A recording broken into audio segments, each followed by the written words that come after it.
Hello and welcome to episode 323 of the Money to the Masses podcast with your resident expert as always, Damien Fay and me, Andy Leaks. Damien, welcome back. How are you doing? Have you had a nice week off with your children and enjoyed the sunshine? Please tell me you haven't. No. I don't know why I said that. I know you haven't because we've been working together. It's just as well my wife, well, she will know, obviously, that I've not spent time with the kids over half term, but it's one of those ever sore points about working hard. So I hope everybody appreciates the hard work that we put in. We've got some good reviews of late, so please do keep sending reviews in because I'm not seeing my children. But it's been good though. Sun is shining. So we can't be unhappy. And obviously we're getting so much done at Money to the Masses, which is fantastic. And we're now pushing on into the summer. But it's quite interesting this year. We're seeing people as the economy opens up. Last year was a crazy year where everybody wants to find out about money. This year, we're definitely seeing that more seasonality in what things people are looking at in terms of money, which is very interesting, actually. There's a general point. So don't be surprised if you see us do more and more content with a hint of seasonality in it. So especially if we start being able to go on holidays and things like that. So yeah, it's a very different year, 2021. It suddenly feels like we're turning a corner. And on top of that, I was in Tesco today and hand sanitizer was reduced. It was on there when they put stuff at the front of the store and trying to sell it cheap for less than £1 because they've got too much of it. I don't know if that's a good thing or a bad thing that people are now being very complacent about the COVID situation. But yeah, so it does feel like the world has had a significant change in the last sort of couple of weeks. Yeah, I have to say I've noticed similar, really, sort of looking at friends and seeing what's happening out and about. People are kind of getting back to normal, aren't they? And even myself, I mean, I'm getting away for a few days at the weekend to enjoy the sunshine, not going abroad, but just finding time to get away with the family as things open up. So, and I'm sure the listeners themselves, many of them will be doing the same. It's good though, isn't it? It's a nice feeling. Fingers crossed. And probably even more exciting for listeners is we're even starting to dream and talk about a summer meetup for podcast listeners, because we are thinking about having obviously a bit of a do for us at work in the office at Money to the Masses Towers. But of course, it would be great if we could extend that to be able to meet more people, because obviously many of the new people at Money to the Masses have never been to, so I'm talking about people who work here, have never been to one of our pub meetups, which are always good fun. So that's something to look forward to. Okay, so I suppose we'd best get on with it then. Let's get on with this week's pod. So what have we got coming up in the show this week? So the investing piece I want to do this week was unintentional. I wasn't trying to link it to the seasonality stuff I was just talking about in the intro, but it is a piece on seasonality in investment markets. So it's about that summer lull that we sometimes see in markets. And it's really a piece about, are we going to see that this year? Is it a good time to get out of markets? And it links to the whole sell in May and go away adage. So I'm going to do a piece about that, but a little bit more than just the usual, should we just jump into cash? Something that's got a slight interesting twist on that.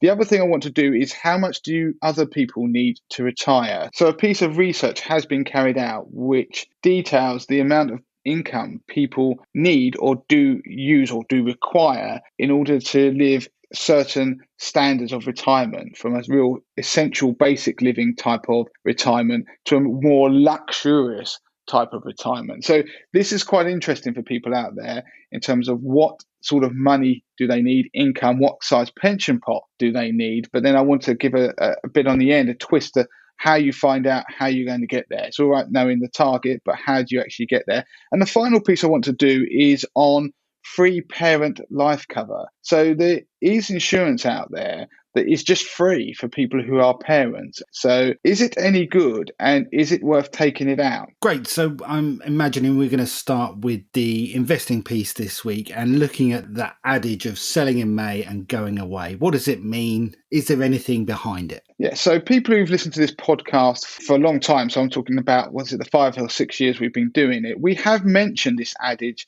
I think once before in a piece that was just talking about investment adages like the Santa rally, or it was seasonal phenomena that are out there. But what I want to do this time is look at it in a bit more detail, because at this point in time, investment markets are very extended. We are at all-time highs on a number of markets. You could say, looking at them from a valuation perspective, that it could be a bit frothy, they're expensive. But does that mean that now's a good time to bail out of the markets, take a bit of risk off the table in case there's a pullback over the summer. Now, the sell in May and go away, don't come back till St. Leger's Day was an adage that's been going for pretty much forever. There can be traces of it historically going back to 1694 in terms of the seasonality of a summer lull in equity markets. Now, the theory as to why it may exist is if you go back to the days where traders would flee the city during the summer months, go and watch polo or whatever, go to the horse racing, enjoy their summer. And then St. Leger's Day is obviously relating to the horse race. And St. Leger's Day varies each year. It's roughly around about, I think, the second Saturday of September. So the fact that they were leaving the city meant that the trading volumes were light, and therefore markets were sensitive to pullbacks because volumes were light. If volumes are light and maybe less experienced traders were holding the reins, then things could go a little bit awry. That's the theory anyway. And does it exist is the question. And there is some signs that there is an element of seasonality for equity markets, and it's an adage that's been around for a long time. If you drill down into the numbers, though, it's not quite like the Santa Rally one that we talked about on podcast 300. So the Santa Rally phenomenon, where you tend to get a rally into the Christmas period, into the new year even, happens around about 70 to 80% of the time, depending on which market you're looking at. So 70 to 80% of the time you get a positive movement in stock market into the end of the year. The idea that equity markets fall between May and September, if you look at the numbers, and back in 2016, I was doing some work on 80/20 Investor, and there was a piece of research that was produced then that looked at a 30-year period, so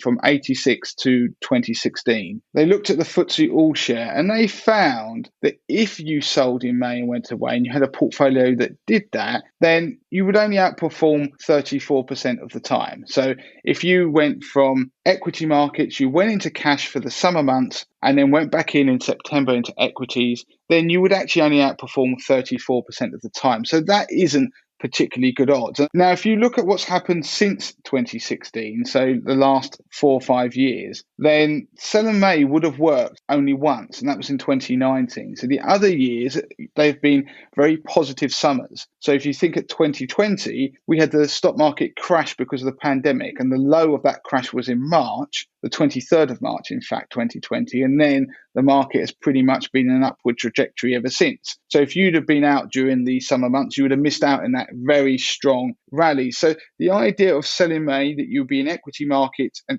then you get to May, 1st of May, bail out, and then you go back into equity markets in the September on St. Leger's Day, it doesn't work all that often, despite it being a very well-known and very popular investing adage. Now, if you look at the research and go back over 1986 to 2016, that 30-year period, when they did a portfolio that was in the FTSE All-Share continually, it had a annualized return of 10.9%. If you went in and out of the markets in accordance with sell in May, so you were in the FTSE All-Share all year except between May and September when you went into cash, then the annualized return was 9.8%. So it actually hinders you. So the argument looking at those statistics is that actually doing the sell in May idea isn't a very good thing. But I was looking at some numbers, and I was crunching some numbers for 80/20 Investor this week, and it's a little bit more nuanced. In fact, I went and looked at what would happen if you went back and invested in any UK equity fund. So not just the FTSE All-Share, because that's just one index. So I looked at the average UK All Companies fund. So there's a lot of UK All Companies funds. I think it's about 200 of them. The average of that performance over the last 30 years, then the annualized return was about 7.88%. If you'd done sell in May and you'd gone into cash over those summer months, then the annualized return would have been 7.83%. Basically identical to all intents and purposes. So there was no real benefit. So even though you may get years where sell in May works, the longer you invest, typically it doesn't work at all. You'll be better off remaining invested. And I looked at different time frames too. So I looked at not just a 30-year. I thought, well, what about 10-year? So the last 10 years, has it worked? Because sometimes trends do come and go. They do start to work better or they start to weaken. And actually, it didn't really matter which way you diced it up, if it was a 10-year term, a 15-year term, or the full last 30 years. If you've been invested for any of those time frames, then it really didn't matter what asset you were invested in, then sell and May didn't really work. There was one exception, which I won't go into. I'll leave that for 80/20 investor members, but it was really an outlier. So it wasn't I'm talking about, I looked at not just the UK all company sector, I looked across all different sectors. So talking about things like North American equities, talking about things like absolute return funds, bond funds, and selling May doesn't generally work. You're better off being invested. But this is where it gets quite interesting, because if instead of selling in May and going into cash, if you go defensive, so rather than quit the market, you start to move into more defensive sectors, then it can have a real positive impact on the returns you make. And that's because when you looked at the sell in May, while it didn't work over the longer term, the differences between different asset classes was quite marked. So in equity markets, you're better off just being invested over the longer term. But with some of the lower risk end of things, the difference was less marked, if you see what I mean. It was a bit more in the balance. And what it showed is if you instead went into things like, I'm not going to give away the sector exactly, but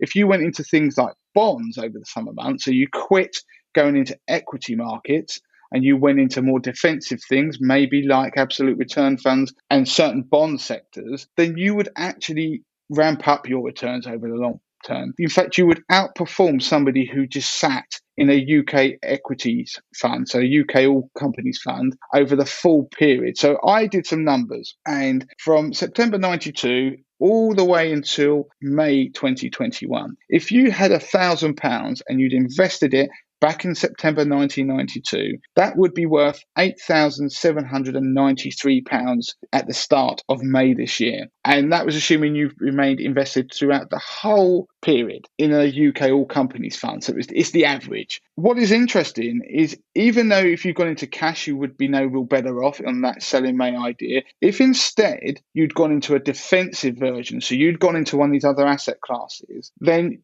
the return would have been £14,920. So that's a difference between 8,793 and 14,920. It's a huge difference. So there is definitely a phenomena where certain asset classes do better over the summer period, if that makes sense. They have less chance of collapsing over the summer period. In fact, the way I worked it out was I went and looked at the odds of a bad summer for every asset class that exists, so every sector there was. You would think if it was completely random, the odds of a bad summer would be evenly spread, but it's clearly not. The defensive sectors are much less likely to have a bad summer than some of the equity sectors. So the message for this part of the podcast, I'm not going to tell you the sectors that I chose to produce that outstanding return, because that's for 80/20 investor members. So you can always take a free trial if you want to.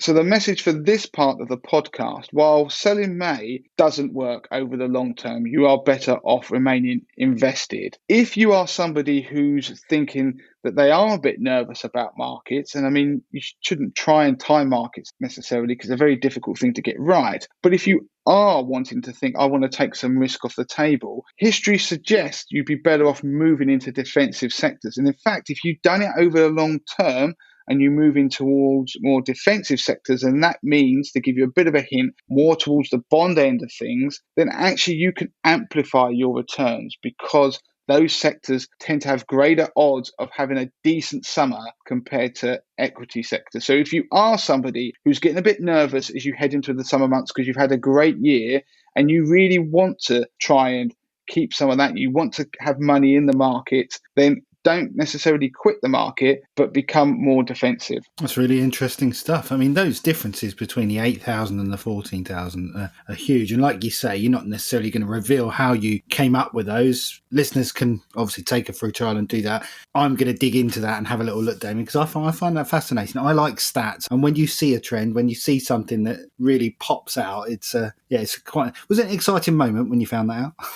Well, I have to say though, Andy, you laugh, but when I do these research pieces, people have to realise I'll spend all day doing it, and I don't know what the answer is going to be when it comes out. And if it comes out and it doesn't prove anything, then I've wasted an entire day, and it never sees the sort of light of day, neither for 80/20 or the podcast. So sometimes when you're doing stuff that's really good research, what should happen is you don't know the answer. It's a bit like doing a scientific experiment. You come up with a hypothesis, you test it, it fails, or then you eventually get proved right, and then you try and break it. And that was one of those moments which I didn't expect, that actually you can play the seasonality of the summer by being more defensive. There is definitely something in it.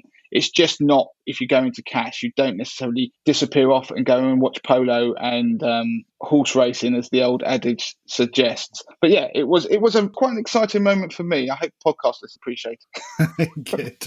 Okay, so moving on, we're going to do a retirement piece now, looking at potentially how much you'll need and what that would fund and different types of retirement, if you like. Yeah, so Which did a piece of research, and they asked 7,000 retirees about their spending habits in retirement. And this, I thought, would prove quite an interesting piece for the podcast, because I know a lot of people out there are trying to work out like what they need for retirement or are going to save. And it's interesting to hear or see the realities of what retirement is like from people who actually are already there, because there are a lot of projections when you sit and think what retirement would be like. It's very hard for people to judge how much money they need. So this is a slightly different take on the usual, you need X amount of money or you're trying to build up a bigger pot. This is from people who are actually there and saying that in today's money, what do you need in order to have a basic kind of retirement up to a luxury one? So what they did, they asked 7,000 people, and then they classed the income targets into three categories. So pretty much they bunched people into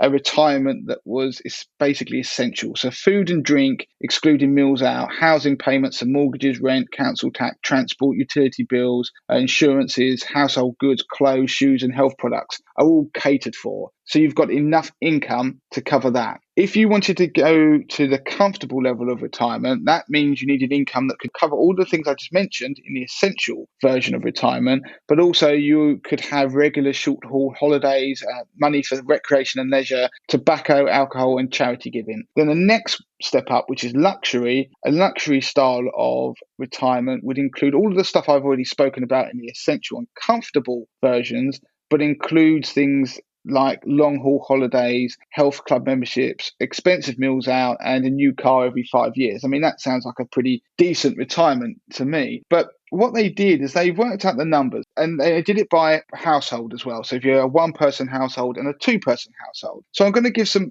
high-level numbers. So let's say you're a one-person household. So you're going to retire and you're going to be on your own. Now, if you want an essential style retirement, they've obviously wanted to not use the word basic, but it's essentially what it is. You need a target income of £13,000 a year. If you want a comfortable level of retirement, it's £19,000 a year. If you want a luxurious version, then you need £31,000 a year. If you're a two-person household, then the numbers are slightly different. They're not double because you effectively share costs. So you would need, for an essential style retirement, you'd need £18,000 a year. If you want a comfortable style retirement, then for a two-person household, it's £26,000 a year. So to remember that easy, that's around about the average UK wage. And for a luxurious style retirement, then you need £41,000 a year. Now, what was interesting is that, first of all, throws out the fact that if you are a two-person household, then there are benefits, obviously, financially from that. So you don't need twice as much money. They then looked at these income levels and said, well, how would you get that? Now, I'm not going to go through all of them, but let's go with the comfortable level and let's just focus on a two-person household to start with. And the comfortable level is the middle ground one, right? That's the one where you can do a few holidays and a few nice bits and pieces. Yeah, so that middle ground, then if you were a two-person household and you needed £26,000 a year, then each person is going to be getting a state pension. And they've based it on the assumption that you're going to get a full state pension. And it's £16,120 is going to be received in total if you get that full state pension. And of course, it is pretty generous. It's not a lot of money, but if you think about it, that's guaranteed, that pension. So if you got £16,120 a year, that's already taken a big chunk out of the required £26,000 a year that you need. So what it means is you therefore need a further £10,095 a year gross in order to meet that £26,000 income. So that's because £9,020 of your retirement income, so let's say you're going to use drawdown, that will be tax-free because it will use up your personal allowance. And so you only have about £860 of that which will be taxable, which means you only pay about £215 tax. So the point is that you don't have to produce a huge income to have a comfortable lifestyle. So you're looking at about that £10,095 level. Now, that is every year. What is interesting is if you go to the next level up, so you want a sort of a luxury retirement, then that number jumps up, like I said, to a £41,000 income target. If you take off your state pension and that's £16,120 taken off, you're going to need £28,845 a year gross. And you're going to be paying around about £3,965 tax. Now, these numbers they've done is assuming you're in drawdown and you're drawing an income, which is technically all taxable. It's not talking about tax-free cash or anything like that. I think when I've looked at their numbers and worked them backwards, they've really assumed that you've taken your tax-free cash previously and you're using it for something else. So that shows you the level of income you need. So you need to generate £28,845 gross a year, and that's together, that's combined. Now, what does that mean in terms of pension pot? Now, focusing again on just a two-person household, it means in order to produce a comfortable level of retirement, you would need to have a pension pot of around £154,000 if you're going to use pension drawdown. In fact, if you wanted to use an annuity, don't forget annuity rates are really low, then you'd need £265,000. Broadly speaking, when you look at any of these numbers, if you want to provide a guaranteed income, it's guaranteed, that's the beauty of it, then you need a pot that's about 70% bigger than if you use drawdown, because they've used assumptions that your pot is going to grow by, I think it's around about 3% a year, and the pot is going to keep growing, and you'll be able to manage that and draw your income that you need. Now, if you want to have a luxurious retirement, a luxury retirement, then the pot you're going to need in drawdown is going to be £442,000. And if you want to use an annuity to do it, then you need £757,000. So really, this is a rough ballpark that they've given you. So for the podcast, it gives people an idea of the size of pension they need in order to generate these numbers. And of course, I mean, this is not bespoke to anybody out there. This is just broad numbers. And I think the big takeaways are, although your state pension is not guaranteed for future generations, like I don't know if I'm going to even get the state pension by the time we get there, because the system just doesn't seem to be able to be sustainable. Because there is no pot with my name on, effectively, anyone who's retiring now and is receiving a state pension, they're receiving the contributions, the national insurance contributions are going to pay for their pensions now. So it's almost like a cash machine. One person's on one side, i.e. me, and the pensions on the other side drawing the money out. And that's how it works. There's no pot with my name on. So if our population doesn't grow, or we don't do something about the fact that we are technically getting more and more old people versus the people who are working and paying the tax, then I'm not sure state pensions are going to be sustainable in the long term. But assuming they are, what it does is it shows how much your state pension can do quite a bit of the heavy lifting towards retirement. But you do need to do more and add more on top. Now, if you are interested and you want to crunch some numbers yourself, and you want to look at about how you could build an additional pot that could provide an income on top of your state pension, then go to calculators.moneytothemasses.com/pension. Now, this is the calculator that I created, and it's online. It's a tool that will allow you to put in your age, when you want to retire, what your pension fund is now, what your contributions are from you, your employer, and you can vary the tax-free cash you want to take at retirement. Basically, you can work out what your retirement income will be, but also you can then create scenarios by increasing your pension contributions to see the impact, delaying retirement, or even delaying starting your contributions. So have a play around with it. It will just give you a steer as to what you need to do and what will happen over time. And also, it does have advanced settings which allow you to tweak the growth rates, for example. And that will enable you to therefore try and build a illustration that is perhaps closer to reflecting your own situation. So, of course, we will include links to that calculator in the show notes, but also a link to a really good infographic that has the numbers from that research piece so you can dig into them a little bit more and the various different sizes of pension pot that you need. Interesting stuff. Okay, so moving on to the final piece of the podcast then, and we're going to be talking about free life cover for parents. Now, is it worth it? Is it a bit of a gimmick? You're going to let us know. Yeah, so the free life cover for parents, there are companies, we'll say there are companies, it's really now dropped down to probably only Aviva, who offer a free life cover for parents products. And it is exactly as it sounds. You can apply for it and you get some free life cover, about £15,000 per policy. You can have one policy per parent per child, and it lasts for 1 year and it will pay out if you die. So it's free life insurance. So for some people, you think, well, that's a great idea. Why wouldn't I do that? So is it a gimmick? The answer is yes, it is a gimmick. Of course, the thing is it's free. So is it worth it? Then if something is free, then you could argue, well, essentially, it probably is worth having something for nothing. But the problem I want to stress with people is that you may be thinking that you're having a child or have a child, I'll quickly go and get that because that will help solve that problem for the short term. The thing is, it is a very short-term sticking plaster, and it's, like I say, only lasts normally for about 12 months. But it also, the sum assured is tiny for